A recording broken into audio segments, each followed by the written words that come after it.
On March 14, 1943, in the North Atlantic Ocean, approximately 380 miles southwest of Iceland, the crew members aboard HMS Starling, a British River-class frigate, observed their sonar operator's complexion drain of color as critical information appeared on his equipment. The sonar had detected a contact bearing 270 degrees at a range of 1,200 yards, moving rapidly with multiple distinct signatures registering on the display. Commander Frederick Walker approached the plotting table as his operators carefully marked 3 separate underwater contacts on the tactical chart. This represented a wolf pack operating in coordinated formation, the tactical innovation that had successfully sent more than 500 Allied merchant ships to the bottom of the ocean during the preceding 6 months alone. The destroyer crews under Walker's command had been pursuing sonar contacts continuously for 11 consecutive hours without achieving any tangible results beyond empty expanses of ocean and severely depleted depth charge storage racks. At that moment, something completely unexpected materialized on the surface plotting display. Visual confirmation was reported of objects floating in the water at bearing 285 degrees. The lookout identified these objects as food scraps, specifically bread and vegetable peelings, with his voice conveying considerable confusion as he emphasized that these items appeared remarkably fresh. Walker's hand became motionless above the navigation chart as he processed this information. No submarine commander would authorize the disposal of galley waste while actively being hunted by enemy vessels. The operational procedures were absolute and unambiguous regarding this matter. Submarines were required to maintain complete silence and eliminate any trace of their presence. Every U-boat commander operating in the Atlantic understood that floating debris meant immediate detection and represented an unacceptable tactical risk. The presence of this waste material made no logical tactical sense unless it served a purpose entirely different from routine garbage disposal. Walker's attention shifted from the floating debris to the sonar contacts that had suddenly ceased their evasive maneuvers. The U-boats had stopped moving and were maintaining stationary positions just beyond the effective range of depth charge attacks. They appeared to be waiting for the British ships to pursue phantom echoes, while the German submarines carefully lined up their torpedo firing solutions. What Walker would discover during the next 40 minutes, combined with what one unconventional cook aboard a submarine halfway across the Atlantic had already proven through practical application, would fundamentally revolutionize anti-submarine warfare tactics and transform the strategic relationship between hunters and hunted in naval combat. By March of 1943, the Battle of the Atlantic had reached its most critical and dangerous phase. German U-boats were sinking Allied merchant vessels at a rate that exceeded the combined American and British shipyard capacity to replace them. During just the first 3 months of 1943, 108 Allied ships had been sent to the bottom, representing 627,000 tons of shipping capacity completely obliterated. At this catastrophic rate of attrition, Britain would face starvation and forced submission within 18 months, regardless of military developments occurring on the Eastern Front or in the North African theater of operations. The mathematics underlying this strategic situation were brutally simple and undeniable. Germany's Admiral Karl Dönitz commanded 435 operational U-boats, and his Wolfpack tactics involving coordinated group attacks on convoys had proven devastatingly effective in practical application. A single convoy might face 8 or 10 submarines attacking simultaneously from different bearings, completely overwhelming escort defenses that had been designed and optimized to protect against lone raiders operating independently. Convoy SC-122 and HX-229, which had been attacked just 2 weeks earlier, had lost 21 ships over 4 days of continuous assault. The escort forces managed to sink exactly 1 U-boat in return for these losses. For every U-boat destroyed by Allied forces, Germany was successfully sinking 20 Allied vessels, demonstrating a catastrophically unfavorable exchange ratio. The Type 7 U-boat, which served as the workhorse of the Kriegsmarine submarine fleet, represented a nearly perfect weapon system for this particular type of warfare. Displacing 770 tons when submerged, capable of diving to depths of 750 feet, and armed with 14 torpedoes plus an 88mm deck gun, it could conduct extended patrols lasting 12 weeks without requiring resupply. Its diesel engines provided 17 knots of speed on the surface, faster than most merchant ships could achieve, while its electric motors enabled silent stalking capabilities when operating underwater. Most critically, from a defensive standpoint, its pressure hull and compartmentalized internal design made it extraordinarily difficult to kill even when located and attacked. British escort commanders faced an impossible tactical problem that seemed to have no satisfactory solution. Sonar detection equipment, still designated as ASDIC in Royal Navy parlance, could track a submerged U-boat to perhaps 2,500 yards under perfect environmental conditions. However, depth charges had to be dropped directly over the target location to achieve kills, and U-boats could dive below the effective kill depth of standard charges while simultaneously executing radical evasion maneuvers at 7 knots. The attacking frigate would inevitably lose sonar contact the precise moment it passed overhead at 15 knots, creating a blind zone where the submarine could turn perpendicular to its previous course and escape detection. Commander Donald McIntyre, who had commanded escort groups since 1941, described this fundamental problem in his detailed after-action reports. The escorts could detect submarines and chase them across vast expanses of ocean, but actually killing them required extraordinary luck or successfully forcing them to surface where naval guns could reach them. The tactical odds favored the submarine 9 times out of 10 in these encounters. The frustration experienced by escort crews extended far beyond mere tactical considerations into deeply personal territory. Escort crews would watch torpedoes slam into tankers and freighters, witness men burning alive in flaming oil slicks across the ocean's surface, fish survivors from freezing water, and then spend hours dropping depth charges on sonar echoes that simply vanished without confirmation of hits. The U-boats would dive to extreme depths, run in complete silence, and wait patiently for the British ships to exhaust their depth charge supplies and depart the area. Naval intelligence desperately needed to identify patterns in U-boat behavior. The Admiralty's Anti-Submarine Warfare Division analyzed every engagement in meticulous detail, searching for exploitable weaknesses in German tactics. Intelligence officers understood that U-boats had to surface eventually to recharge their batteries, receive radio transmissions, and make transit speed to new patrol areas.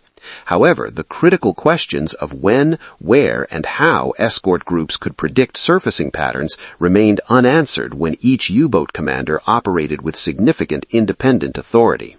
What made the strategic situation particularly maddening for Allied commanders was the fact that Allied cryptographers had successfully broken the German Enigma codes. They could read U-boat radio traffic, plot patrol areas with considerable accuracy, and route convoys around known wolf-pack positions. Yet tactical combat situations, the specific moments when British destroyers encountered German submarines, still ultimately came down to sonar detection capabilities, depth charge effectiveness, and pure chance. For 11 months, escort groups had been conducting experiments with new tactics, testing new depth charge patterns and new sonar search techniques.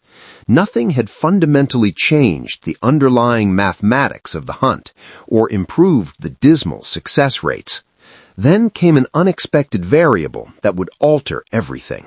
This innovation did not originate from the Admiralty's tactical schools or from British naval research laboratories, but rather from the galley of the USS Barb, an American submarine operating 6,000 miles away in the Pacific Theater of Operations. German U-boat commanders had every rational reason to feel confident about their tactical situation. In March 1943, they operated with near impunity across vast stretches of the Atlantic Ocean. Korvettenkapitan Hartigan, commander of U-123, had personally sunk 22 ships, totaling over 115,000 tons of shipping. His tactical assessment, which was shared by most U-boat aces, was carefully documented in post-patrol reports. British escorts demonstrated predictable behavior patterns and followed doctrine with rigid adherence. Once German commanders understood Allied search patterns, evasion became routine and relatively straightforward. The German tactical manual for U-boat operations, the U-boat Fahrerhandbuch, specifically emphasized this weakness in Allied tactical doctrine. Allied escorts would respond to sonar contact by charging directly toward the detected position and dropping depth charges in preset patterns, either a diamond formation or a ladder pattern extending 300 yards. The manual instructed commanders to dive to 400 feet, turn 90 degrees from their original heading, and run in complete silence for 20 minutes. By the time the escort vessel circled back for another sonar sweep, the U-boat would be approximately 1 mile away from the search area.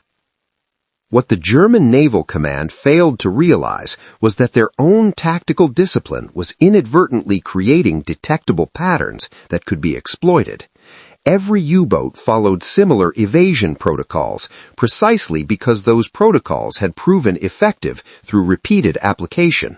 The standard procedure of diving deep, turning perpendicular, minimizing noise, and waiting for escorts to leave was effective, proven through combat experience, and taught systematically at the U-boat training school in Danzig.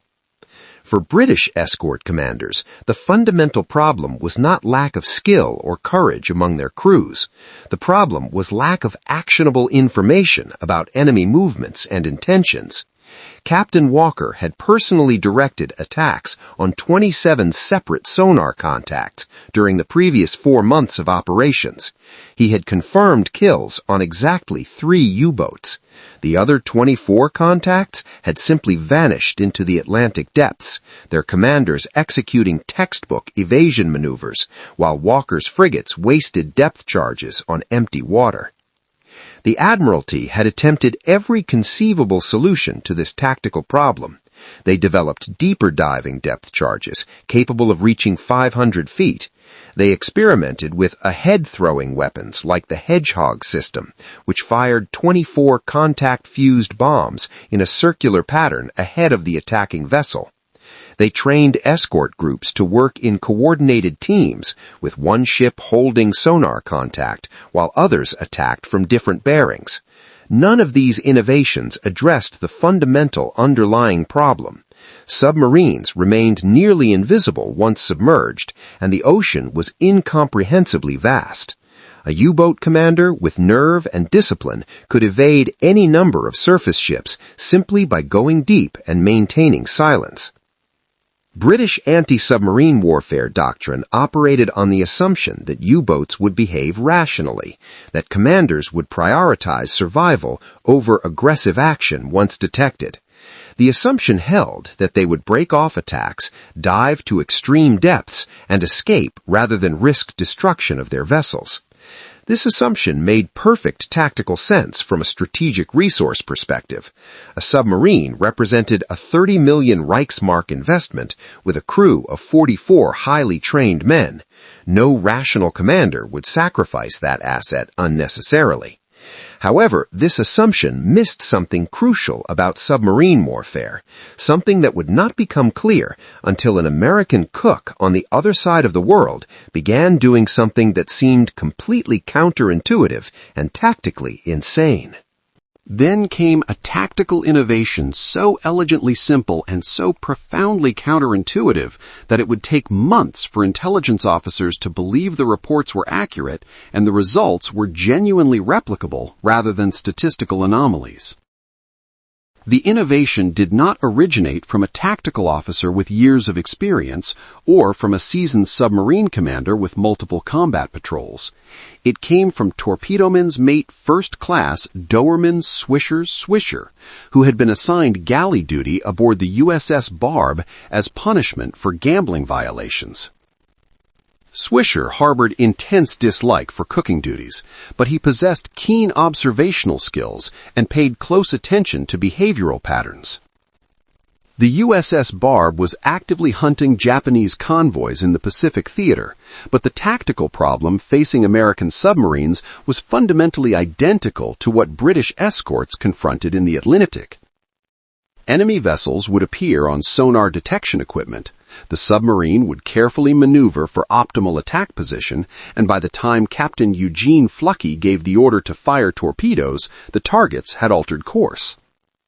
The Japanese escorts were somehow tracking the submarine's position, even when Barb ran in complete silence at periscope depth. Swisher noticed something that the commissioned officers had missed entirely. Every time the cook dumped food waste overboard through the garbage disposal system, designated as the TDU or Trash Disposal Unit, enemy escorts would alter their course within 20 minutes. Significantly, they did not turn toward Barb's position, but rather away from the submarine's last known position, as if they were reading the debris field patterns and calculating where the submarine would likely proceed next.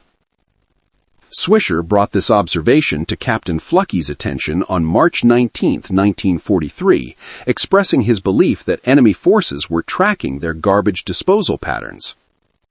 Fluckey's initial instinct was dismissal of this theory. The TDU ejected waste materials at depth through a pressurized airlock system. The debris was expected to sink or disperse harmlessly. There seemed no plausible way that surface ships could track scattered food scraps across miles of open ocean with any meaningful accuracy. However, Captain Fluckey was the type of commander who valued input from his crew regardless of rank. He ordered a controlled experiment to test Swisher's hypothesis. For the next 3 days, Barb conducted mock attack approaches on American cargo vessels during training exercises conducted south of Pearl Harbor. Swisher dumped garbage at precisely controlled intervals at 0600 hours, 1200 hours, and 1800 hours through the TDU, while the submarine maneuvered at periscope depths and various speeds. The results of this experiment proved startling and immediately significant. Floating debris created a clearly visible trail that could be observed from aircraft flying at 5,000 feet altitude. Bread scraps remained buoyant for 40 minutes after disposal. Vegetable peelings spread in a distinctive fan pattern that accurately indicated the submarine's heading and approximate speed. Most critically, from a tactical intelligence perspective, the pattern of debris revealed to observers when the garbage had been dumped, and therefore precisely when the submarine was operating at periscope depth rather than running deep below detection range. Captain Fluckey grasped the tactical implications immediately and completely. If garbage disposal revealed submarine positions to enemy forces, then garbage could also be deliberately employed to deceive enemy commanders and create false intelligence about submarine locations and movements. The USS Barb was a Gatto-class fleet submarine measuring 312 feet in length, displacing 2,424 tons when submerged, and capable of diving to 400 feet of depth. It carried 24 torpedoes and mounted a 5-inch deck gun. What made Barb exceptionally deadly was not its weapon systems, but rather Captain Fluckey's demonstrated willingness to experiment with unconventional tactics that deviated from standard doctrine. On March 19, 1943, Barb encountered a 4-ship Japanese convoy approximately 200 miles east of Formosa, escorted by 2 Matsu-class destroyers.